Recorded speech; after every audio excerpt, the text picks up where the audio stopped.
السلام علیکم ورحمۃ اللہ وبرکاتہ۔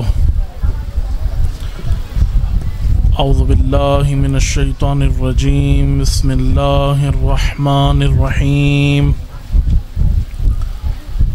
الحمد للہ رب العالمین، الصلاة والسلام علی اشرف الانبیاء والمرسلین۔ الحمد للہ الذی جعلنا من المتمسکین بولایت امیر المؤمنین، صلوات اللہم صلی علی محمد وآلہ الطیبین الطاہرین المعصومین المظلومین المنتجبین۔ فقال الحسین بن علی علیہ الصلاۃ والسلام، مثلی لا یبایع لمثل، صلوات اللہم صلی علی محمد۔ عبادات کی قبولیت کے لیے مل کر درود پڑھیں محمد و آل محمد کی ذات پر۔ اللہم صلی علی محمد۔ اللہ اکبر، یا رسول اللہ، یا علی، اللہم صلی علی محمد و آل محمد۔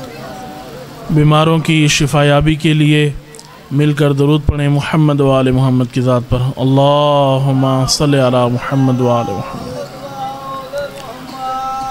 پریشان حال مومنین کی پریشانیوں کی دوری کے لیے، گھروں میں خیر و برکت کے لیے، تمام مومنین کی صحت اور تندرستی کے لیے درود پڑھیں محمد و آل محمد کی ذات پر۔ اللہم صلی علی محمد و آل محمد۔ خداوند متعال آپ کی اس عظیم عبادت کو اپنی بارگاہ میں قبول و منظور فرمائے۔ اللہ تعالی ہمیں صحیح معنوں میں عزاداری کو سمجھنے کی توفیق عطا فرمائے۔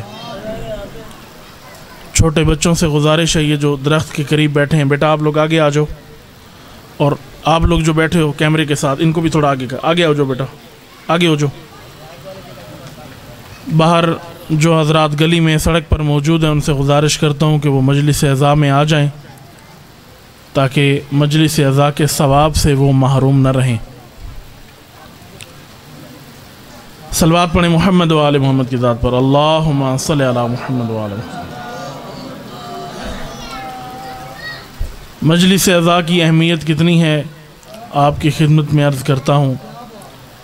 اللہ تعالیٰ نے جتنی عبادات قرار دی ہیں، جیسے نماز ہے، روزہ ہے، حج ہے، زکوٰۃ ہے، توجہ ہے نا آپ سب کی، یہ ساری عبادات کی قبولیت کا معیار اللہ نے قرار دیا ہے کہ سب سے پہلے یہ عمل کرو، پھر پتہ چلے گا کہ قبول ہے یا نہیں ہے۔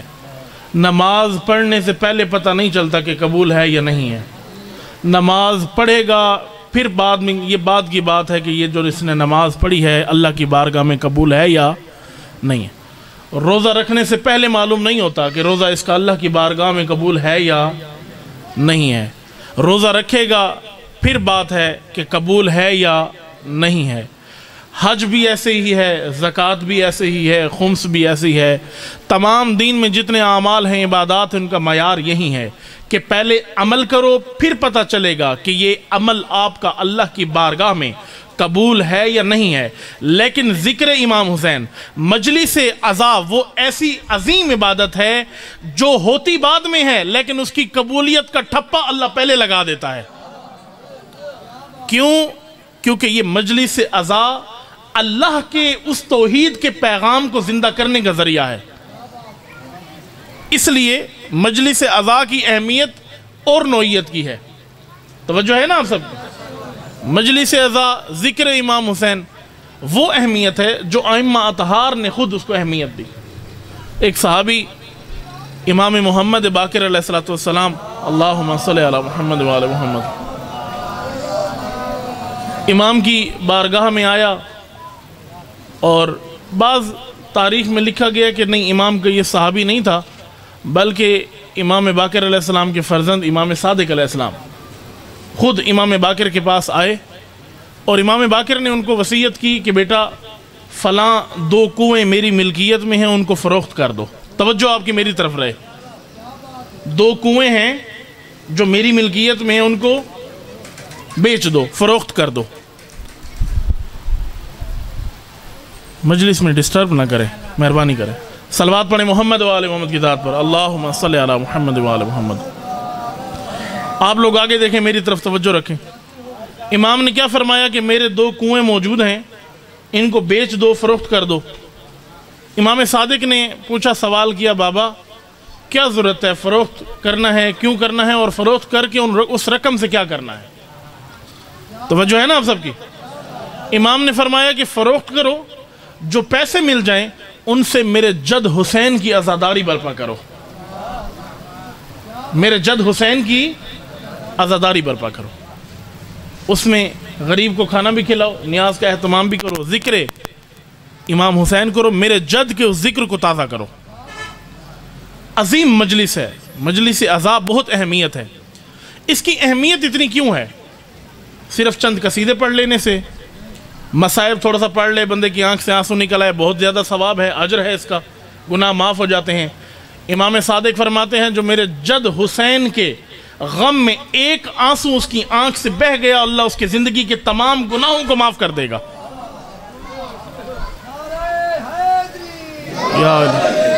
پھر پوچھا صحابی نے، کیا آنسو کا نکلنا ضروری ہے؟ کہا نہیں، آنسو نہیں نکلا، اگر اس نے غم جیسی حالت بنا لی اور چہرہ اس کا غمگین ہو گیا تب بھی اللہ اس کے گناہوں کو معاف کر دے گا۔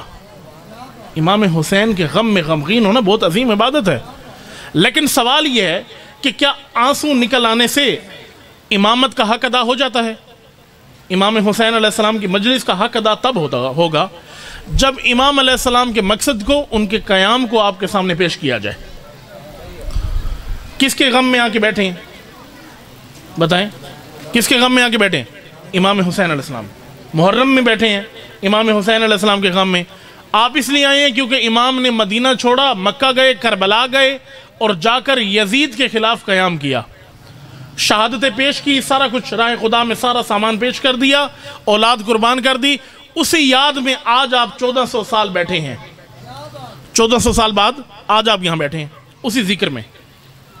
تو سب سے اہمیت والا نقطہ کیا ہے کہ سب سے پہلے انسان یہ سمجھے کہ امام نے قیام کیا کیوں تھا، اور یہ قیام کرنا بھی تربیت حسین کا اثر ہے۔ تربیت کس نے کی؟ امام حسین کی، سیدہ فاطمہ الزہرا نے تربیت کی۔ اللہم صلی علی محمد و آل محمد۔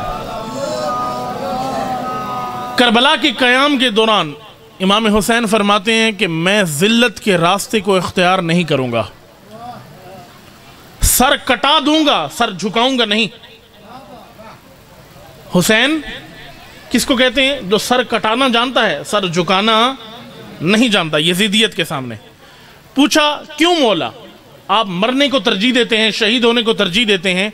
امام فرماتے ہیں مجھے جس ماں نے دودھ پلایا ہے اس نے عزت کا درس دیا ہے، اس کے دودھ میں ذلت قبول کرنا نہیں ہے۔ یہ عظیم درس ہے، کس کا؟ یہ اثر کس کا تھا؟ حضرت سیدہ کی تربیت کا اثر تھا۔ مجلس کا آغاز ہو رہا ہے، ابھی شروع کر رہے ہیں مجلس، لیکن اس کے آغاز میں میں کچھ گزارشات جناب سیدہ کے حوالے سے بھی آپ کی خدمت میں عرض کر دوں۔ کیا عظمت رکھتی ہیں جناب سیدہ؟ معصوم فرماتے ہیں، امام صادق علیہ السلام کی حدیث ہے، امام فرماتے ہیں کہ ہم 12 امام، توجہ ہے نا آپ سب کی، ہم 12 امام تم شیعوں پر، مومنین پر، مسلمین پر حجت ہیں۔ توجہ ہے، ہم 12 امام تم مومنین پر، مسلمین پر کیا ہیں؟ حجت ہیں، اور ہم 12 امام پر ہماری ماں زہرا حجت ہے۔ ہم تم پر حجت ہیں اور ہم پر حجت ہماری ماں زہرا ہے، فاطمہ الزہرا ہے۔ اللہم صلی علی محمد و آل محمد۔ رسول اللہ نے اپنی زندگی میں فرما دیا تھا، اے مسلمانوں، اے مومنوں، یاد رکھنا جو مجھے راضی کرنا چاہتا ہے وہ فاطمہ کو راضی رکھے، اور یاد رکھو جس نے فاطمہ کو ناراض کیا اس نے مجھے ناراض کیا، اور جس نے مجھے ناراض کیا اس نے اللہ کو ناراض کیا۔ یعنی فاطمہ کی ناراضگی رسول اکرم کی اور اللہ کی ناراضگی کا باعث ہے، اور جس سے زہرا راضی ہو جائے اس سے اللہ کا نبی بھی راضی ہے، اللہ بھی راضی ہے۔